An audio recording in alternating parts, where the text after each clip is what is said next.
বলক মোৰ সৈতে অনুৰাধা বজাৰলৈকে যাওঁ। ৰাতিপুৱা ৮টামান বজাতে ভাইটি আৰু মই অনুৰাধা বজাৰ আহি পালোহি। ৰাতিপুৱা সময়ত যদি এই বজাৰখনত আহে তেতিয়া আপোনালোকে ধুনীয়া ফ্ৰেছ মাছ পাব। ভাইটি আৰু মই আহিলোঁ, তো প্ৰথমে ভাবিলোঁ কি মাছ লোৱা যায়, অকণমান ডিচাইড কৰিলোঁ। তাৰপিছত লোকেল মাছ এটা ল'লোঁ, ৰৌ মাছ, আৰু তাৰপিছত সৰু সৰু মাছ বহুত দিনৰ পৰা খাবলৈ মন কৰি আছিলে, তো সেইটো কাৰণে সৰু মাছো অকণমান বিচাৰিম। আপোনালোকে সৰু মাছ খাই ভাল পায় নে ডাঙৰ মাছ খাই ভাল পায় জনাব কিন্তু দেই। পুৰা তেল চেল লগাই আহিছোঁ বজাৰত। বাৰু এতিয়া আজি ভাবিছোঁ মাছ চাছ লওঁ আৰু কিবা এটা ধুনীয়াকৈ কিবা এটা পানী বনাওঁ। এইটো অলপ কমাই লওক। 40 টকা নলয় নামটো এইটো কি মাছৰ? এইটো বামি আৰু এইটো আৰু এইটো সাগৰীয়া, এইটো কিবা কান্দুলি। আৰু এইটো বটীয়া ন, তুৰা, এইটো অসমীয়া লোকেল ফিছ, তুৰা আৰু বটীয়া, একদম পিয়ৰ অসমীয়া নেকি? পিয়ৰ অসমীয়া, একদম অসমৰ মাছ এইটো। এইটো ল'ব পাৰিলি হয়, ইমান ভাল লাগে। আমি এইটো ল'ম। এইটো সৰুটো মাছটো বহুত ভাল লাগে, চাটনিটো। এইটো এইটো কি মাছ? কন্দনি মাছ, সাগৰীয়া মাছ। সাগৰীয়া। এতিয়া আমি আহিছোঁ অলপ গ্ৰচাৰী বস্তু ল'ব, আৰু ইয়াতে চব পায়, এভৰিথিং, পাস্তা, কিবা কিবি, পাপৰ জাতীয় বস্তু, চাওমিন, আৰু এইবিলাক বুট, মটৰ, দালি, দাদা দোকান চব পায়। এইটো অনুৰাধা কলনী বজাৰৰ ভিতৰত আছে। তাতে চয়াবিনৰ বেলেগ বেলেগ ভাগ আছে নেকি, ফিংগাৰ, এইফালে বুট, চাউল। এই সৰু চাউলটোৰ দাম কিমান কিলো? 35। আৰু এইটো এইটো কি হয় ন? এইটো হ'ল চুনুমুনু। চুনুমুনু। এইটো চাউলটোৰ সৰু নাম বোলে কেৰেটি। চুনুমুনু চাউল। এইটো 35 কিলো। সৰু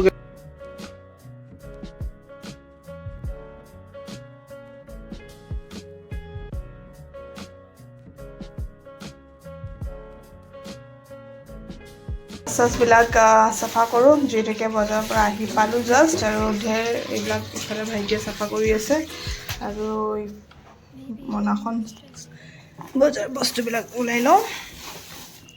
লাঞ্চটো বনোৱাৰ আগতে প্ৰথমে কৰিবলৈ লৈছোঁ গাখীৰখিনি গৰম, লগতে ভাইটিয়ে খাবলৈ ওলাইছে চাহ, আৰু ব্ৰেকফাষ্ট যিহেতুকে কৰা নাছিলোঁ, তো সেইটো কাৰণে একদম লাইট ব্ৰেকফাষ্ট কৰিবলৈ ওলাইছোঁ, ব্ৰাউন ব্ৰেড আৰু বাটাৰ। আৰু তাৰ পাছত আজি জানেই সৰু মাছখিনি চাফা কৰোঁতে বহুত টাইম লাগিব, তো সেইটো কাৰণে প্ৰথমে ডাঙৰ মাছখিনি ধুনীয়াকৈ ৰংগুড়া আৰু নিমখ সানি পেলাই অকণমান ছাইডত থৈ দিম কিছু সময়ৰ কাৰণে। তাৰপিছত এই সৰু মাছখিনি এটা এটাকৈ চাফা কৰিব লাগিব, আৰু যদি চাফা নকৰোঁ তেন্তে তিতা লাগিব পাৰে, সেইটো কাৰণে মই চব মাছৰে মানে পেটুটো ওলাই দিওঁ দেৰি লাগিলেও। তাৰপাছত অৱশেষত চাফা হৈ গ'ল, ধুনীয়াকৈ নিমখ আৰু ৰংগুড়া সানি ল'লোঁ। আৰু আনটো ফালে ঢেকীয়াখিনি চাফা কৰি ল'ব লাগিব, আজি ঢেকীয়া ভাজিও বনাম, আৰু এইখিনি গোটেইখিনি যোগাৰ কৰা হৈ গ'ল। মই যেতিয়া ভাত বনাওঁ তেতিয়া গোটেইখিনি যোগাৰ মানে একেবাৰে হ'ব লাগিব, তাৰ পাছতহে বনাবলৈ লওঁ, নহ'লে এটা ৰেডি হৈ যোৱাৰ পাছত আৰু এটা বস্তু ৰেডি কৰিবলৈ বৰ বেছি অশান্তি লাগে, সেইটো কাৰণে চব ৰেডি হৈ যোৱাৰ পাছত এতিয়া ডাঙৰ মাছখিনি ফ্ৰাই কৰিবলৈ লৈছোঁ। আৰু আজিৰ ৰেচিপিত আছে, মই এতিয়াতো কৈ দিওঁ, ঢেকীয়া লগতে বুট ভাজি, তাৰপিছত ডাঙৰ মাছটো বনাম মেষ্টা টেঙাৰ লগত, আৰু সৰু মাছটো আজি বেলেগ ধৰণে এটা পিটিকা হ'ব। ব্লগটো চাই থাককচোন, বহুত ধুনীয়া লাগিব। এয়া যে ৰুমত যেতিয়া কাম নাথাকে তেন্তে কিবা যে আইডিয়াবিলাক আহে, আপোনালোকৰ আহেনে? এনেকৈ বনাই খাই ভাল পায়নে আপোনালোকে? মই কিন্তু বহুত বেছি খাই ভাল পাওঁ, আৰু আনকো খুৱাই বেছি ভাল পাওঁ। আৰু এতিয়া ধুনীয়াকৈ মাছখিনি ফ্ৰাই কৰা হৈ যাব লাহে লাহে। আচলতে এনেকুৱা ফুড ব্লগবিলাক মই ইমান এটা দিয়া নাছিলোঁ আগতে, কিন্তু দিব চেষ্টা কৰোঁ। এনেকৈ চিম্পল বনাই খালে ভালো লাগে, আৰু আপোনালোকে নিশ্চয় কিবা এটা আইডিয়া পাব, নহয় জানো? বাৰু এতিয়া সেই মাছখিনি ধুনীয়াকৈ ফ্ৰাই হৈ থকা, মানে যিখিনি বজাৰৰ পৰা বস্তু আনিলোঁ সেইখিনি এটা ছাইডে মই পেকেটবিলাক খালী কৰা টেমাত ভৰাই আছোঁ। কামবিলাক কেনেকৈ কৰিব পাৰি, এনেকেই এটা বস্তুটো লাগি থাকিব দৰকাৰ নাই, অকণমান জুইটো কম কৰাই পেলাই বাকী বস্তুখিনি এনেকৈ ছাইডত কৰি থাকিব পাৰি, তেন্তে ভাত বনোৱাও হৈ গ'ল, ইফালে কামবিলাকো হৈ গ'ল। চাওকচোন, কথা কৈ থাকোঁতেই এয়া সৰু মাছখিনি এতিয়া ফ্ৰাই কৰিব লৈছোঁ।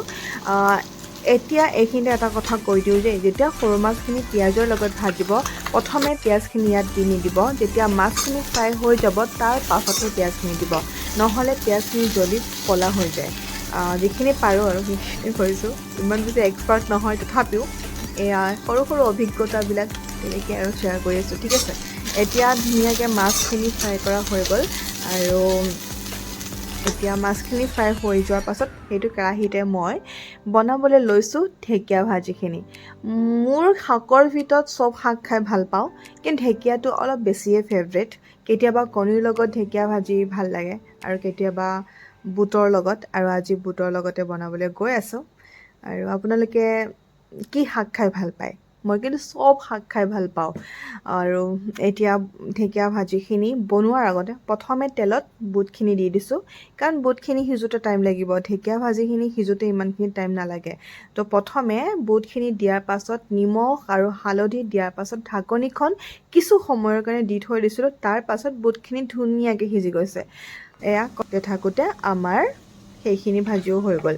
এতিয়া চাওকচোন এই যে মাছখিনি অকণমান থৈ দিছিলোঁ এই মাছখিনি আজি পিটিকা এটা বনাম অকণমান বেলেগ ধৰণে যিহেতুকে আমাৰ কলপাত নাই আৰু এলুমিনিয়াম ফইল পেপাৰ দিয়াটো বহুত কাৰণে বেয়া তো সেইটো কাৰণে মই তাত নিদিওঁ আৰু ইফালে ভাজিখিনি আৰু মাছ ভাজিখিনি হৈ গ'ল ইফালেতো বাৰু মই মেষ্টা টেঙাৰ জোলখন বনাই আছোঁ একদম কম তেলত আপোনালোকে চাগে মন কৰিছে মই তেল বহুত বেছি কম ব্যৱহাৰ কৰোঁ অ'কে এতিয়া এই চাওকচোন এখন টাৱাত ধুনীয়াকৈ মানে মই পূৰা এনেকৈ লেটিয়াই দিছোঁ আৰু এই মাছখিনি তেতিয়ালৈকে ভাজি থাকিব যেতিয়ালৈকে ৰঙচুৱা নহয় এই ৰঙচুৱা হোৱাৰ পাছত ধুনীয়া এটা ফ্লেভাৰ আহে পূৰা আৰু সেইখিনিতে এড কৰি দিছোঁ মই অকণমান জলকীয়া আৰু কেঁচা মিঠাতেল নিমখ আৰু এটি পিঁয়াজ আৰু এনেকৈ যদি পিটিকি কৰি খাই নহয় আপোনালোকে গোন্ধ এটা পাব যে এনেকুৱা লাগে জুইত পুৰি পেলাই খাইছোঁ মানে সেই ফ্লেভাৰটো পোৱা যায় চব কামখিনি হৈ উঠাৰ পাছত ধুনীয়াকৈ পাকঘৰটো চাফা কৰি লৈ এতিয়া মই নিজক ফ্ৰেছ হ'বলৈ যাওঁ পাৰ্চেলটো আহিলে কাৰণ মই বস্তু এটা অৰ্ডাৰ কৰিছিলোঁ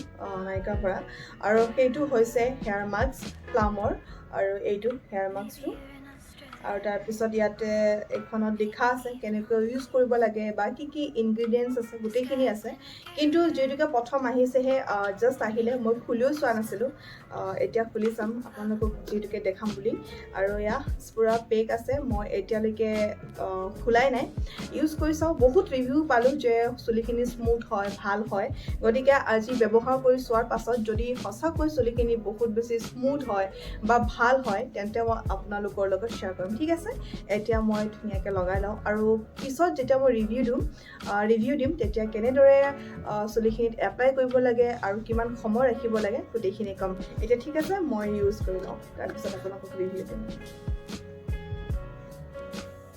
ইফালে ঢেকীয়া আৰু বুট ভাজি এইটো সৰু মাছ লগতে পিঁয়াজ আৰু এইটো হৈছে মাছৰ পিটিকা লগতে নৰসিংহ আৰু এইটো হৈছে মেষ্টা টেঙাৰ লগত ডাঙৰ মাছ এইটো আজি দিনৰ ভাইটিয়ে পূৰা তাৰিফ কৰি আছে কৈছে যে মাছৰ পিটিকাটো মোৰ বহুত বেছি খাই ভাল লাগিছে আৰু ধুনীয়া পূৰা গোন্ধ এটা পাইছোঁ তেনেকৈ কৈছে মানে সেই জুইত পূৰা সেই ফ্লেভাৰটো পাইছে বুলি কৈছে আৰু আজিৰ ব্লগটো এইখিনিয়ে যদি ভাল লাগিছে তেন্তে প্লিজ লাইক এটা কৰি দিব ছাবস্ক্ৰাইব কৰিব আৰু যদি ফেচবুকত চাই আছে তেন্তে ফ'ল' কৰি দিবলৈ নাপাহৰিব আৰু চেষ্টা কৰিম ধুনীয়াকৈ ব্লগবিলাক দিবলৈ আৰু এই যে দিনবিলাক এনেদৰে যে ফেচবুকত বা ইউটিউবত যে সাঁচি থ'বলৈ পাইছোঁ তাতেই মই সুখী বাৰু লগ পাম নেক্সট ভিডিঅ'ত তেতিয়ালৈকে আপোনালোকে ভালে থাকিব সুস্থ থাকিব আৰু নিজৰ কেয়াৰ ল'ব বাই বাই